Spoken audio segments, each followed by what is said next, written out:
Behold the Grand Canyon, a spectacular wonder gracing not only the United States but also the entire globe with its captivating allure.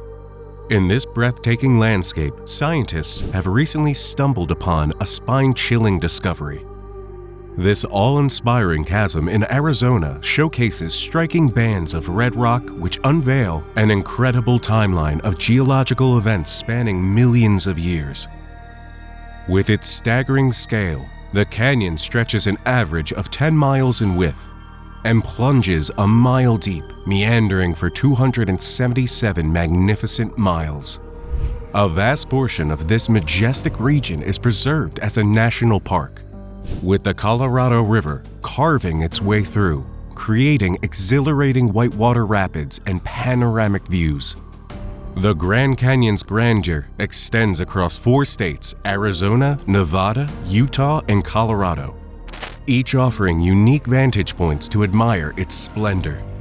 How did this astonishing natural wonder form?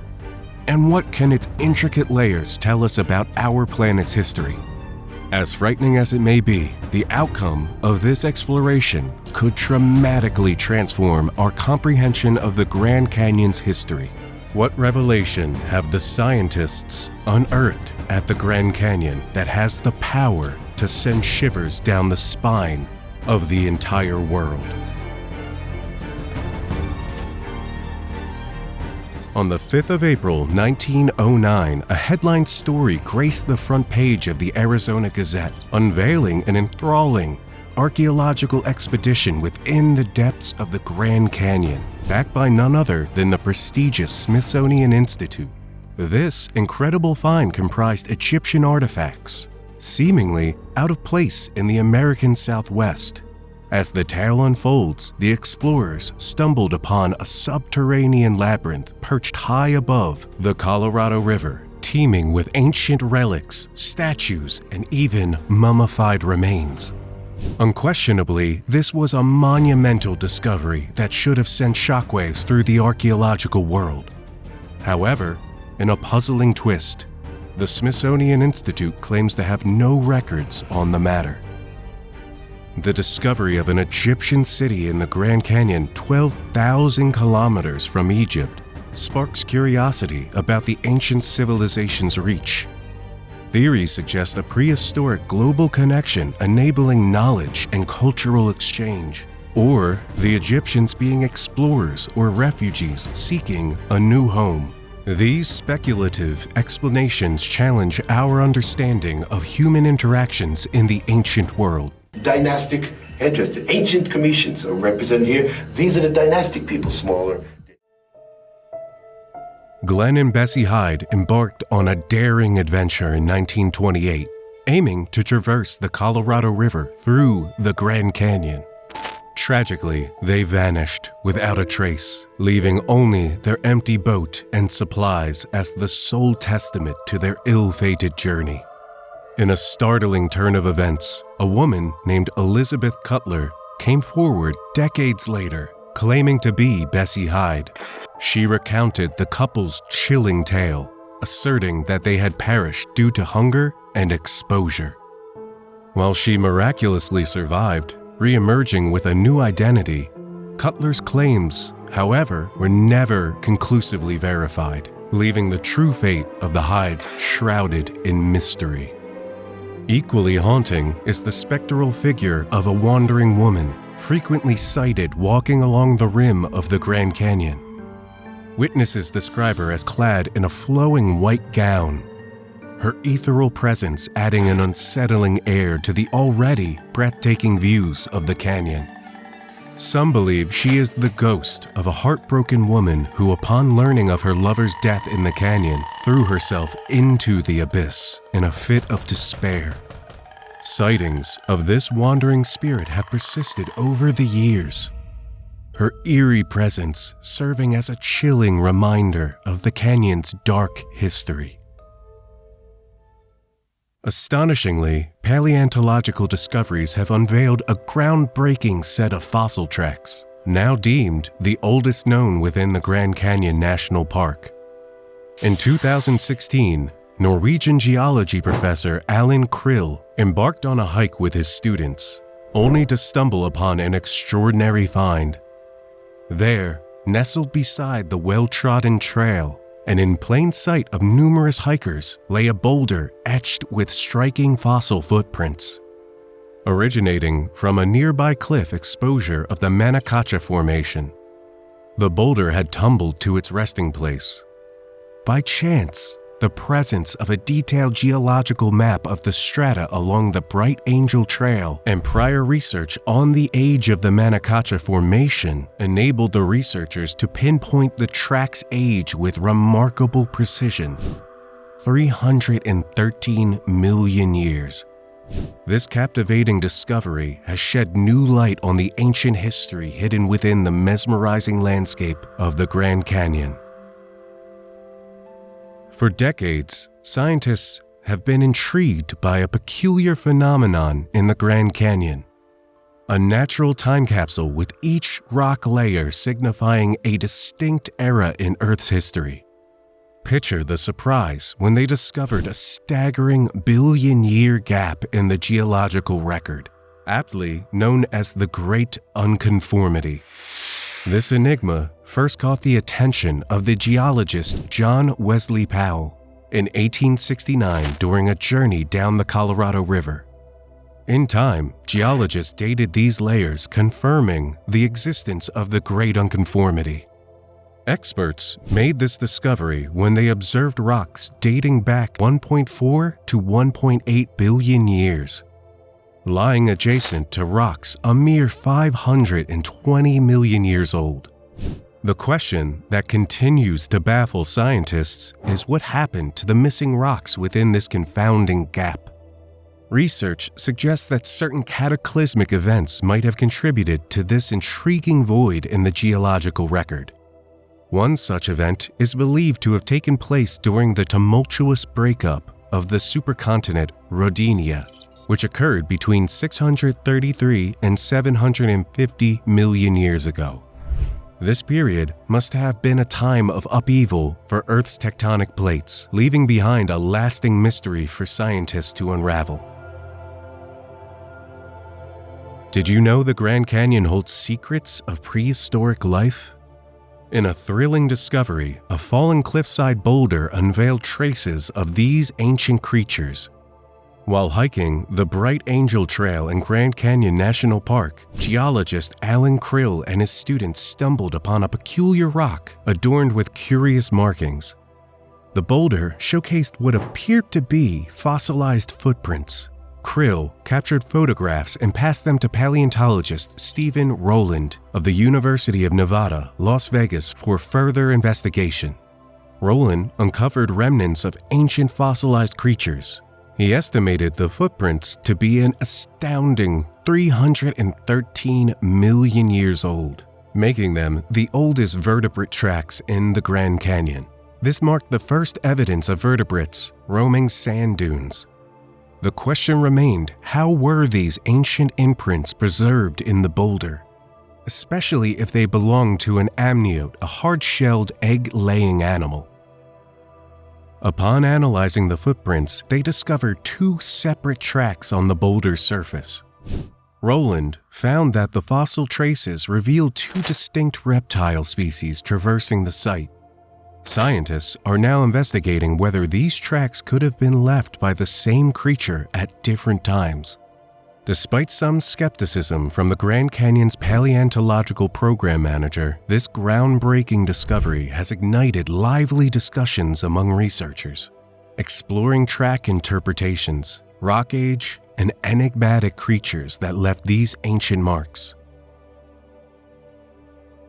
The Grand Canyon, with its multitude of enigmatic caves, offers a fascinating glimpse into the region's history during the Ice Age. These caves vary in size, with some so small that they require entry on all fours, while others are spacious enough to host a lively dance party. Regardless of their dimensions, these caverns have been perfect settings for habitats to form. housing birds, extinct wood rats, mountain goats, and sloths. The well-preserved fossils in these caves provide researchers access to 40,000 years of history, enabling them to understand life during the Ice Age. Various skulls, including those of extinct mountain goats and even mummified specimens, were discovered. Pollen ingested by animals from the air offered crucial clues about the local plant community. Woodrat middens served as tangible records of animal and plant remains, left in neat piles and untouched for centuries.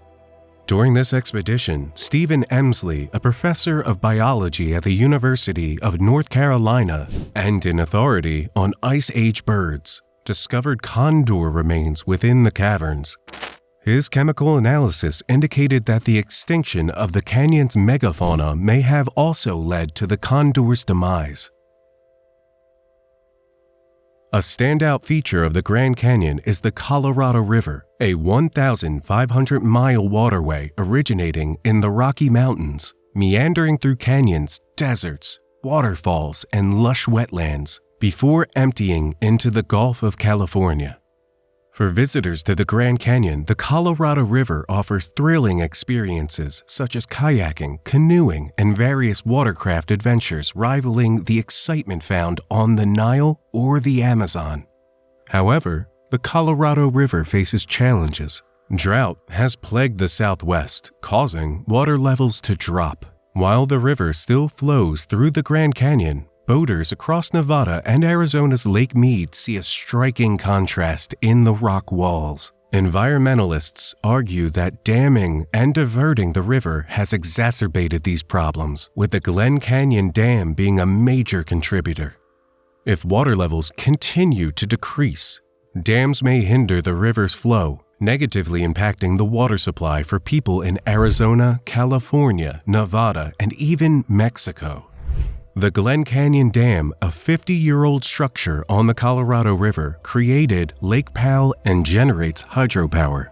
Unfortunately, low water levels hamper its function. Surprisingly, the Grand Canyon harbors uranium within its rocky terrain, signifying the presence of radioactive material in the area, akin to deposits found in parts of Australia and Canada. Although radiation exists in the environment, tests reveal that it occurs at minimum levels, ensuring the canyon remains a safe destination for visitors.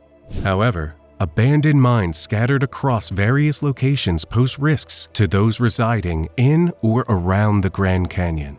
During the 1950s, when the existence of radioactive materials became widely known, miners extracted tons of uranium from the region. In the 2000s, one affected community was the Havasupai tribe, whose reservation is situated at the base of the Grand Canyon. Following the infamous Yellow Wall incident, petitions to ban uranium mining circulated, and the Havasupai tribe voiced concerns about water pollution. They feared the water in the area could become unsuitable for human consumption due to uranium contamination. Consequently, the Yellow Wall left a negative impact on the Grand Canyon region, tarnishing its pristine condition. During John F. Kennedy's presidency, he took precautionary steps to ensure a safe refuge for citizens in the event of a bomb attack. Much like the elaborate underground bunkers of the Cold War era in other countries, the Grand Canyon was selected as the perfect location, and provisions for at least 2,000 people were stored in its caves. Today, the single-room suite is managed by the above-ground Canyon Caverns Motel, situated near JFK's emergency supplies, which remain in excellent condition even after 40 years thanks to the cave's naturally arid climate. Though the bombs never fell, these subterranean suites transformed into unique tourist attractions, nestled 220 feet below the Grand Canyon surface. Due to the suite's extraordinary depth, zero humidity, and complete darkness, most visitors venture in during daylight hours. Remarkably, the absence of rodents, insects, and other creatures makes this chamber one of the quietest places in America, comparable to the silence of the anechoic chambers used for scientific research. With its fascinating history, visitors can even rent the suite for $900 per night, making for an unforgettable experience. What secrets might still be hidden within the Grand Canyon's caves, waiting to be discovered by curious explorers and history enthusiasts? Among the captivating legends tied to the Grand Canyon is the Mongeon monster, often dubbed Arizona's Bigfoot, evoking comparisons to the famous Himalayan Yeti and the elusive North American Sasquatch. The first sighting dates back to 1903 when I.W. Stevens reported encountering an enigmatic creature near the canyon. Speaking to the Arizona Republican newspaper, Stevens described the being as a wild man of the rocks, with a white-haired head, a lengthy beard reaching his knees, and an intriguing white tail. When Stevens first spotted the creature, it was feasting on a recently killed cougar. Although he tried to remain unnoticed, the creature turned toward him, locked eyes, and unleashed a chilling, unearthly scream. Witnesses have since described the Mongeon monster as a 7-foot-tall being covered in black and reddish fur, except for its face, chest, feet, and hands. Its head is set deep in its skull, and it has square-shaped eyes and a bushy beard. What stands out is the monster's terrible stench, reminiscent of a putrid mixture of dead fish, skunk odor, and body odor. The creature's long arms extended down to its knees, and its gigantic feet leave 22-inch-long tracks. Numerous hikers and campers in the area report the Mongeon monster raiding their campsites at night, hurling furniture, stealing food, and scattering cans, earning its notorious name. Some individuals also claim to have had rocks thrown at them, accompanied by screams that seem to serve as warnings from the forest. Do you have any theories about the mysteries of the Grand Canyon?